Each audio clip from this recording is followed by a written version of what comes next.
Hello, hello, DMG's Jim here, continuing on our audiobook RTFM of the 2024 Dungeon Master's Guide. We're about to finish up Chapter 4, Creating Adventures. Here at the end of all things, at the end of the chapter, we're going to look at adventure examples. This is going to be a longer read. Forewarning, this is actually some workable, playable adventures that you can easily transcribe over and use directly out of the book, or use them for examples for your own campaigns, your own adventure ideas. It's going to take us a while to read through these. I'll have some comments at the end of them. We'll see how they go. But yeah, audiobook mode turned on. Chapter 4, Creating Adventures. Adventure Examples. This section contains example adventures that demonstrate the principles described throughout this chapter. Each provides enough information for you to run as a one-session adventure with the helps of the maps in Appendix B and the monster stat blocks in the monster manual. Each adventure in this section includes the following information. The title. An adventure title can help you organize your campaign notes, and if you share the title with your players, it can set the tone for what's ahead. Character level. Each adventure specifies the level of the characters it's aimed at. The difficulty encounters in each adventure is tailored for 4 characters of that level. You can use adventures for characters of higher or lower level, or for smaller or larger groups. However, the encounters might be easier or harder than you expect unless you adjust them.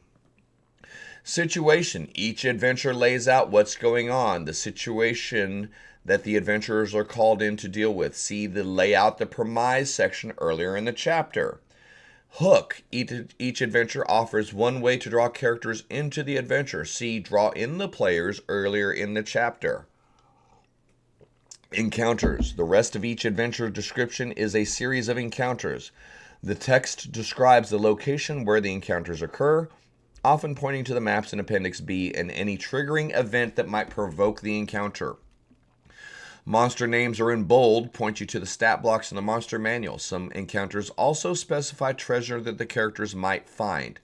Use your imagination to bring the locations encounters to life and build on the idea that the players bring to each encounter. Alter these outlines freely to suit your taste and those of your players and your ideas for the campaign. A starting campaign sidebar here. You can use the adventures in this section to get a new campaign off the ground. These adventures are linked to locations near the free city of Greyhawk, as described in Chapter 5. You can run the first 3 adventures in sequence, having the characters gain a level after each adventure. They might return to their home base in the city between adventures, or they could travel to Greyhawk after they complete the Winged God. Use the encounters and interactions the characters have in these early levels and the situations that interest your players to plan later adventures. Our first adventure example is The Fouled Stream. It's an adventures for level 1 characters. The situation. An alien fungus in a cave is polluting the stream that flows past the village of High Eyrie. The fungus has spawned vile creatures in and around the cave. The hook. The folk of High Eyrie are noticing fungal growths on the riverbanks and layers of scum on the water. The characters might live in the village, or a contact in the free city of Greyhawk might ask them to investigate. Encounters. The adventure consists of these encounters. The first fork. A mile upstream from the village, a stream flows into the river from a little wood on the river's south side. Characters can tell that this stream is the source of pollution. Journeying upstream. Borogrove, a kindly tree ant, keeps watch over the woods and meets the characters as they follow the polluted stream. He knows the source of the corruption is inside a cave that the stream spills out of. He gives the characters a magic acorn. If swallowed, the acorn conveys the benefit of a potion of healing and the lesser restoration spell. Twig blights. Just outside of the cave, the characters encounter 6 twig blights. Corrupted cave. Using the Underdark Warrens map in Appendix B for the corrupted cave. Ignore the secret door in the inner chamber behind the door. Close off the tunnels leading off the map to the south, east, and north. The characters enter the cave in the southeast following the stream. The cave's main features and inhabitants are as follows. The entrance. A shrieker fungus is just inside the cave entrance. Alerts the inhabitants to the character's arrival. On watch near the entrance and quick to respond to the shrieker's cry are 4 bullywug warriors who have fungal growths upon them. Berserker bear. Sorry. In a side cave to the southeast is a brown bear that drank from the stream. It's upset because the water made it ill. If the characters can make it eat Boro Grove's acorn or otherwise rid it of the poison condition, the bear recovers immediately and leaves them alone. Ooze's lair at the north end of the stream are a psychic gray ooze and 6 sturges. After defeating these creatures, the characters can destroy the brain-like fungus in the water, which is the source of the corruption. If they do, each character earns a bonus of 100 XP. And then the journey home. As they leave the wood, the characters encounter Boro Grove again. If they use his acorn, he gives them another one. If they purified the source of the stream, he gives them the staff of flowers in gratitude. So we're going to stop here. A little bit of commentary, not a ton. But each of these adventures is designed as written. Obviously, to run them, we need a little bit more detail than that's here.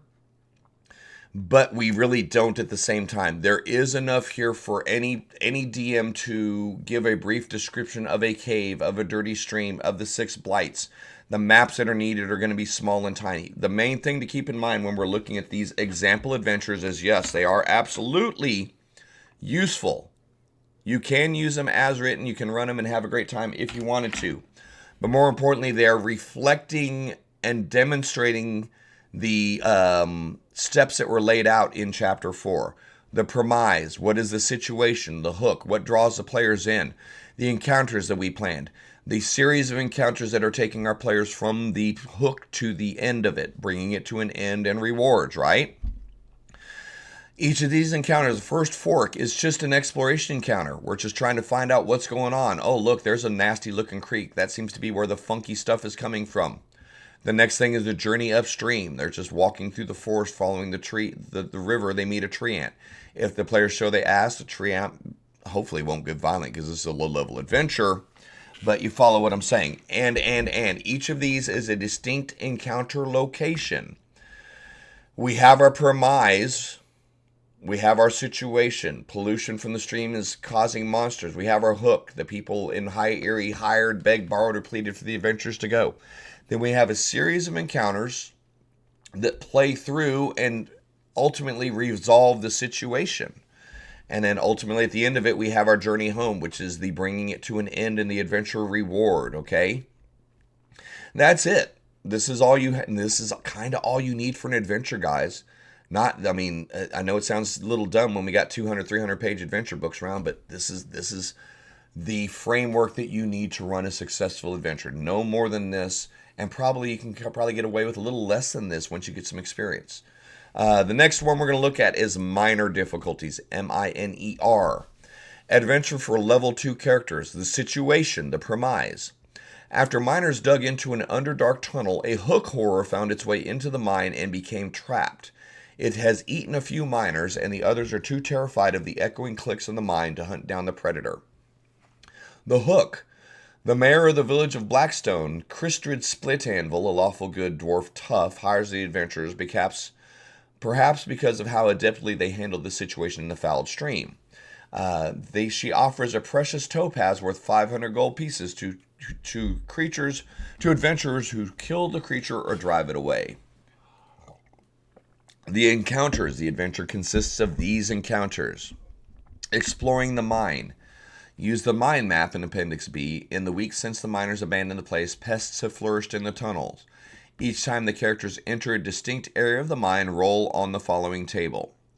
So they're going to have a 1d6 chance to run into different creatures and different hazards.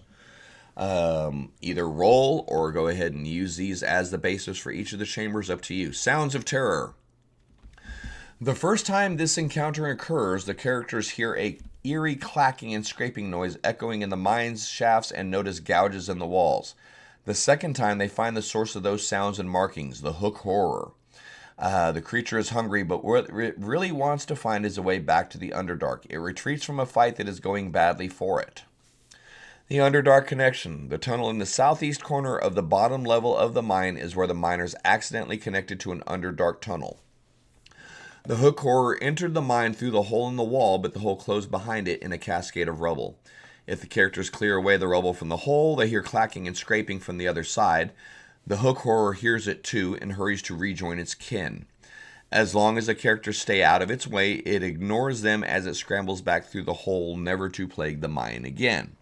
Each character then earns a bonus of 200 XP. Premise, situation, hook horror in the tunnel. Killed some miners, scared the other ones. The hook. The players are getting simply hired to deal with this monster. Encounters, random encounter tables using a mind map. You can place them as needed or go rando, your call. The thing that's going to accelerate the encounter is the sounds of terror. Once they hear the sounds, the next encounter will be with the hook horror. And finally, bringing it to an end, they either kill the hook horror or they find that there's a passage that can lead deeper in, and they let the hook horror return to its family. You've set up the next stage of this if they want to go further into the Underdark, or they can bury the shaft and hope that no one comes through again. And then their reward is given there as well. The next one is level 3, the Winged God. Adventure for level 3 characters. A few weeks ago, a red dragon wormling drove a band of kobolds out of their warren to claim the place as its lair. Now, some of the kobolds are causing trouble in the Cairn Hills. They're raiding merchants, hoping the dragon will allow them to return home as its loyal servants. Here's our hook. A merchant named Nandi Bardux, a lawful neutral gnome commoner, hires the characters to escort his wagon to the remote mining village of Diamond Lake, which happens to be near the dragon's new lair. Nandi was robbed by kobolds on his last trip, and he wants protection this time. He offers to pay each character 150 gold pieces. We got monies. Encounters. The adventure consists of these encounters. Kobold bandits. Along the road, the wagon is surrounded by 8 kobold warriors that are neutral who demand that the merchant surrender his goods. In combat, the kobolds will shout things like, "For the Winged God," and "Fight to reclaim our home." If 4 of them fall in the battle, the remaining kobolds try to flee. Any captured kobolds explain the situation. The next encounter is kobold supplicants. If the characters continue on their way without pursuing the kobolds, 12 kobold warriors, including any that survive the first encounter, and 6 winged kobolds, all of these guys are neutral, they approach the wagon. These kobolds humbly ask the adventurers to help them. They promise to return the goods they stole from Nandi if the adventurers drive off the dragon. If next encounter is kobold camp. If the adventurers follow the fleeing kobolds, they can find the kobolds' camp on a nearby outcropping. The kobolds here don't fight, though, instead begging the adventurers to help them, similar to kobold supplicants. And finally, Dragon's Lair. Use the volcanic cave map in Appendix B for the Dragon's Lair, but close off the passages to keep the lair small. Near the entrance, the characters encounter a gang of 4 magma mephits and 3 smoke mephits drawn to the lair by the magic of the dragon. In the inner cave, the red dragon wormling rests on its little hoard. A crate holding Nandi's stolen items worth 400 gold pieces, 4,200 copper, which is 42 gold, it's okay, 2,000 silver, which is 200 gold, and 180 gold pieces, as well as 7 gemstones worth 50 gold pieces, a potion of healing, a rope of climbing, and 2 spell scrolls. If the characters defeat or drive off the dragon, each of them earns a bonus of 400 XP. Okay. Next one we're looking at, we'll get some comments on each of these at the end. But yeah, remember, same thing.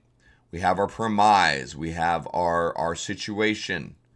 And then that was listed up at the top. A dragon comes in, scares some kobolds out of its home. The hook is that a merchant needs to go buy this area and pays the characters to cover it. No big deal.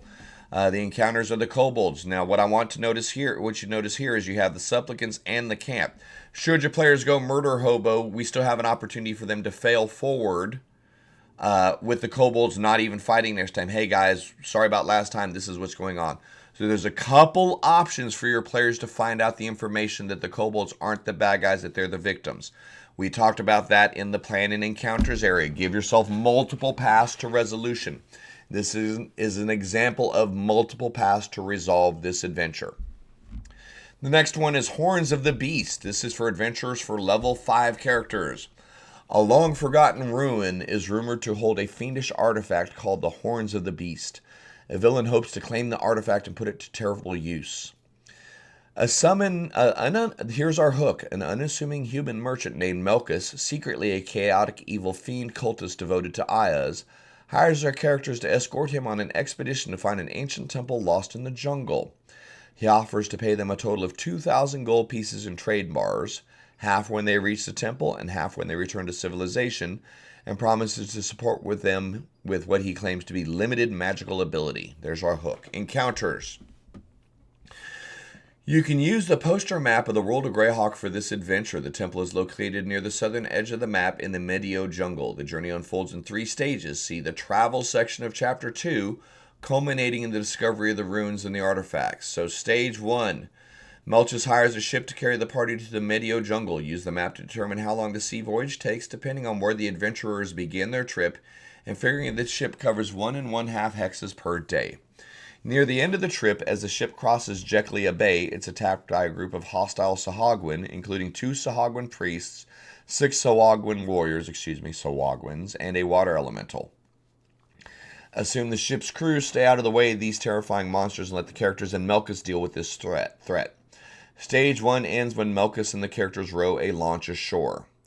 So Stage 1 is going to be a couple encounters. The sailing, plus the fight, plus getting to shore. Stage 2. Melchus leads the characters into the jungle, aiming for the shores of the lake. The stage covers about 180 miles through the dense forest. Each day of the journey, roll once on the following table to determine what the characters encounter on their journey, if anything. Table is a D20 table. Left column is our roll. The right column is what might happen. So 1 through 14 is nothing. 15 is an indifferent giant ape trying to protect its territory. Trying to scare the party off, or a hostile Tyrannosaurus Rex shows up to eat the people. Or 3 Allosauruses are hunting in the jungle. They're hostile and treat the party as prey. 2 Ankylosauruses tromping through the forest. They're territorial and aggressive, but indifferent, and they won't pursue a fleeing party. Number 19, a band of humans, including a veteran warrior and 8 infantry warriors, watches the party. They're indifferent to the party. They live in the jungle, and they're not used to seeing other people. Number 20, 4 Minotaurs of Baphomet prowl the jungle hunting for humanoids they can capture and bring back to the temple. So 180 miles each day is a roll. That could be anywhere between 9 and 18 days, depending on how you manage that travel for your party. Stage 3, so that's 9 to 18 separate encounter possibilities that are part of this adventure. Stage 3, once the characters reach the edge of the lake, Melchus leads them to southwest along the shore until they find the ruin. This stage covers 90 miles through coastal terrain. The second day of the journey, heavy rain obscures vision and creates quicksand pits. See the environmental effects and hazards in Chapter 3. The front rank of the party might fall into a quicksand pit while 2 giant crocodiles attack at the same time. But then the rest of the journey will pass without incident. Then we get to the ruins. For the ruins, use the western half of the ground floor of the dungeon hideout map in Appendix B and ignore the stairs leading to the lower levels. Dwelling in the ruins are 6 Minotaurs of Baphomet who are all hostile to all intruders. They are spread out around the ruins but come quickly when they hear combat. The artifact itself, the Horns of the Beast, a jagged crown made from the horns of demons and wild animals, rests on a pedestal in the northwest corner of the ruins. Melchus immediately attempts to seize the artifact and place it on his head. If he does, he is transformed into a Hezru demon and tries to kill the characters. A character who dons the artifact is cursed with demonic possession. See curses and magical contagions in Chapter 3. Excuse me. The artifact can't be removed from the character's head until a remove curse spell is cast on the character. If the characters defeat Melchus and search him, they find a bag of holding containing 12 5-pound gold trade bars worth $250 each and a spell scroll of teleportation circle. The scroll also contains a sigil sequence for a permanent teleportation circle. At the end of the adventure, each characters earn a bonus of 1,000 gold pieces. And then destroying the artifact. The Horns of the Beast can be destroyed only by dropping it into the river Oceanus, which flows through the upper plains. See Chapter 6. A character can learn this by casting Identify on the artifact. The next section is Boreal Ball. And this is our last little adventure example. And this is for characters level 7. Oh, look, it's frickin' Minsk. All the time with these Baldur's Gate 3 people, I swear. Although he's BG1 as well, to his credit. The situation. The Baron of the Boreal Ball, a minor noble of the Feywild, holds an unending ball in his ice palace. Behind the revelry, the ball is a scene for schemes and intrigues. The hook. The adventurers receive a magical invitation to the Boreal Ball that teleports the group to the ball at the appointed time. Encounters. The adventures play out over 3 dances. During each one, the characters can decide whether they dance, they mingle, they watch the dancers, or they engage in another activity. We'll use the manor map in Appendix B, conserving for the floor plan for the Baron's Palace. Each character has the opportunity to earn renown for the party, see the renown section in Chapter 3, by making a positive impression on whomever they're interacting with. A potential renown score increases of 1 per character per dance. These guests pay particular attention to the characters. Ch4 is a satyr revel master who is used to being the center of attention at every ball he attends and is thus hostile to the adventurers. Dorisis is a friendly, fun-loving dryad who wants to be seen dancing with all the adventurers. Fidget is a playful pixie who is indifferent and pesters the adventurers with pranks throughout the evening without causing any actual harm. Granny Snailtongue is a hostile green hag who sees the adventurers as potentially useful tools. She offers to help them at every turn in the hopes of putting them into her debt. Raxus Albrethin is an arrogant, chaotic, neutral drow mage who is initially hostile and wants to see the adventurers humiliated. However, once the character's renown score reaches 6, Raxus admits he misjudged them and becomes friendly. Rude interruption. After the second dance, the ball is interrupted by a neutral evil hobgoblin warlord named Varka, who is accompanied by a hobgoblin captain and 5 hobgoblin warriors. The hobgoblins are offended by the adventurers' presence and attack them. If the characters defeat the hobgoblins, their renown score increases by 2. Conclusion to the adventure. After 3 dances, the Baron of the Boreal Ball appears. If the party's renown score is at least 6, he bestows on each character a charm of the Boreal Ball. See Supernatural Gifts in Chapter 3 for charms. And this charm allows a character who has it cast on them to cast the level 3 version of the Ice Knife spell. Once used, the charm vanishes. Each character burns a bonus of 1700 XP. Wow, okay. So this is finishing out Chapter 4. That's the end of our reading section. We're going to get into a little bit of commentary before we start Chapter 5. But these are all example adventures. Each of them covers and reinforces the steps that we talked about through this chapter. Examples in play. Some of them are certainly directly useful. You can take them straight out the book and go forward. Others, for example, like the Boreal Ball, need a little bit more work to support them. But mainly the idea is here we are giving examples of adventures, the concepts that we talked about in Chapter 4, creating adventures, using the tools that we talked about in Chapter 3, relying on the adventure types, the encounter types from Chapter 2. So these kind of demonstrate bringing everything together so far. The stuff that we've been exposed to in the book so far, this is how you can assemble them to have a fun adventure. You can use the ones that are here. You can use them examples to move forward. You can take them and twist them and do what you want. They're certainly useful for short adventures, one-shots, but more importantly, I think they are good, valid demonstrations of taking the things that we've learned so far in our book and putting them together in useful things. I'm not trying to say we're done with the book, but up to this point, if you've read chapters 1, 2, 3, and 4, you are well equipped to begin designing adventures and having fun with your players. The next chapter we're going to get into is talking about turning them into campaigns. We're ready to make an episode of The Simpsons. We're ready to make an episode of whatever our TV series is now. Heck, we've been able to make maybe 2 or 3 episodes, but now we want to turn them into a season, okay? So, paying attention, I think the adventure examples are great.